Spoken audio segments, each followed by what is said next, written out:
Hello, welcome to WonderCon 2024. The Comics Beat once again on the scene here in beautiful Anaheim.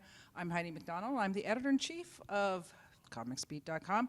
This year, sponsored by The Buzz, our new business newsletter. So, okay, I'm here with Wes Ball, the director of Kingdom of the Planet of the Apes. Right. Wes, welcome. How's it going? Very good, very good. Yeah. Have you been to WonderCon before? I came actually. It was one of the first ones I ever did for the first Maze Runner movie, actually. So I feel like I'm back. You're back home, right? Yeah, in the friendly 10 climes. years ago, almost to the day, almost. Yeah.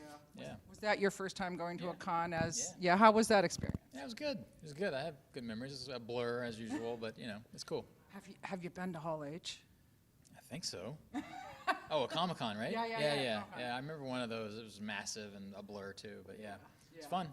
I love getting the Comic-Con memories, but really, let's get down to what we're really here to talk about, which is apes. Okay.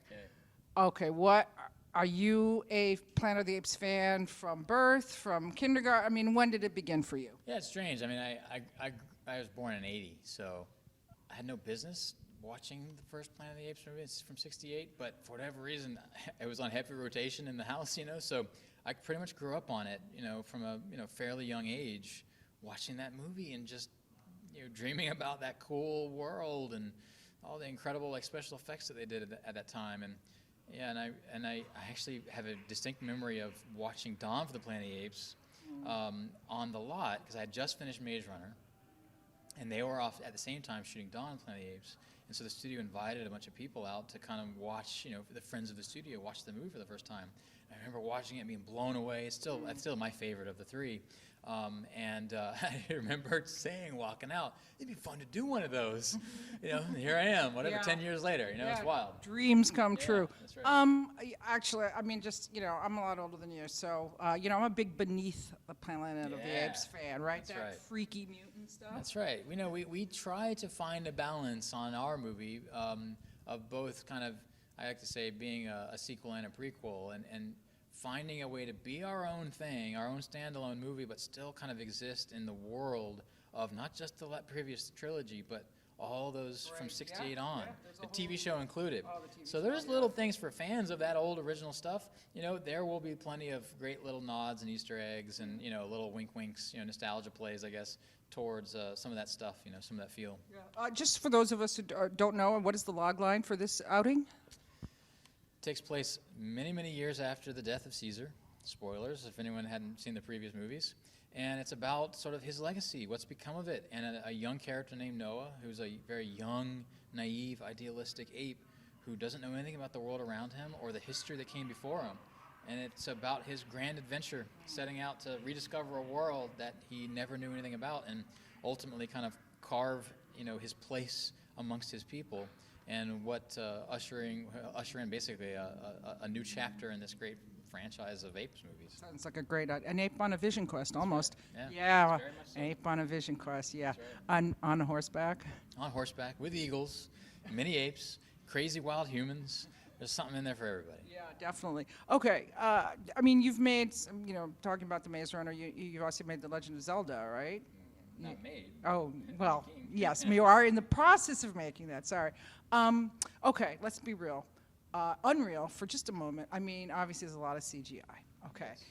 We read a lot about making film in camera and, how audiences react to it. And it's hard sometimes to get the right reaction to bad CGI. I'm sure there's none of that in Kingdom. That's right. We are fortunate enough to have the best in the world at what they do in terms of CG, but I also want to give the VFX guys some props in general in the industry themselves. They get a bad rap sometimes because of the bad VFX you see. People do not realize all of the good VFX that they do see. They have no clue that is VFX. I mean, it's all over the place, from the smallest movie to the biggest movie. In our case, we are literally on the cutting edge of what the best CG has to offer. That is a part of the spectacle of these movies. But we shoot this movie for real. We go into real locations in the real light, with real horses, and the sun is setting and the weather is beating us down, and we shoot the real actors doing their thing, being apes. They just happen to have all these funny looking suits on and the dots on their face and a camera right here so that we can basically like digital makeup, apply the CG ape to them. So even though it is CG, it is driven by a real, authentic performance and reality that we try very hard to create on set. I mean, it's just a concern, but I absolutely the Apes movies have had the most cutting edge, and the characters are so emotional, and It'll be the same here too. yes, Yeah. and they get that feeling. But I mean, how much of a concern is that for a director, though, to maintain that human connection when so much of it is done digitally or and after in post? But I guess what I'm saying is like it's not really a concern because I have a camera on set. I'm shooting an actor who's thinking and making choices and being present in the moment and bringing all his performance and reality and authenticity to the scene, and that's the way I cut the movie. Right. The challenge line for me is just to imagine that guy as an ape. So, there is no person in the back that's saying, oh, push button to make ape. We spend hours upon hours. I just filed a shot yesterday. It took a year to finish because we spend so much time looking at every little twitch, every little thing. We model our characters so they have the same eye shapes. We bring the likeness of the actor into these apes. Now, there's an interpretation process that happens, but it is being driven by real performances, by real subconscious actor-level instinct that then the incredible artists at Weta, translate to the screen to what is, I think some of the best CG that's ever been done. So it would be wrong to think of it as just a visual effects movie. It is a real, as close as we can get to a real ape talking. We got there, I think. Well, you really have talked about the magic, and I appreciate the passion with which you just described that because it's super important, and that's why we go to the movies, and that's really what we love about the Apes movies too. Is just the I don't know. We feel that kinship with them, right? Why do you? What? That's the trick. Yeah. That is the trick, to create the illusion that you believe this essentially digital pixel version of an actor is alive and real, and that is part of the magic trick, to watch them, even a small, simple scene. Sometimes that's the hardest work, is just an actor or an ape just standing there thinking and breathing is incredibly difficult to do. But, like I said, we're with the best in the world. Yeah. So Absolutely. But why do you think, what's the enduring appeal of the Apes franchise? I think like all good sci-fi, it always tackles present-day issues, but you skin them in this kind of fantasy, science fiction kind of, subject matter, I suppose.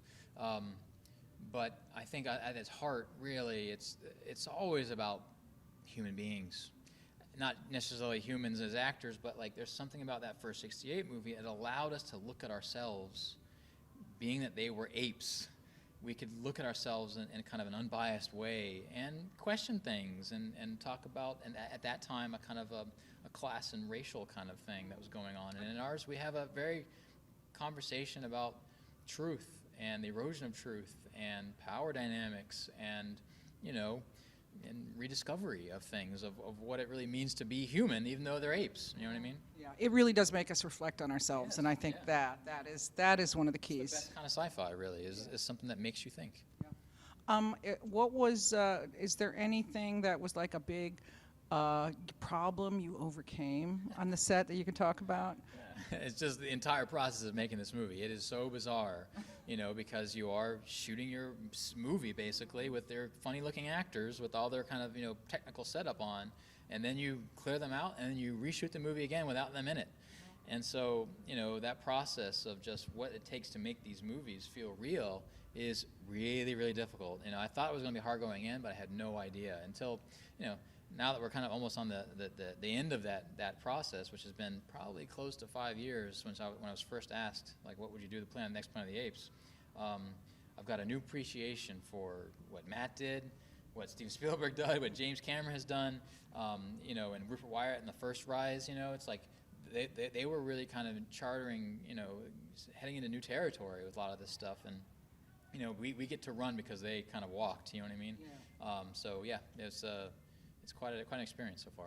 So you seem to do like making a lot of these franchise movies that are based on science I only fiction. made one. All right. Well, I know, but yeah, well, I would say that the Maze Runner was at least a franchise, right? Yeah.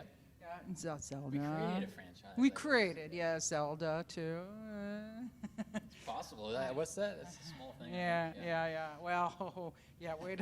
You think Apes fans? Oh boy, here we Yeah, go. right, Yeah. But I mean, what attracts you to those kind of? Do you want to just make some little romance movie about two people, sitting outside having lunch someday, or? I do joke about that. I would like to do a little small movie one day for sure.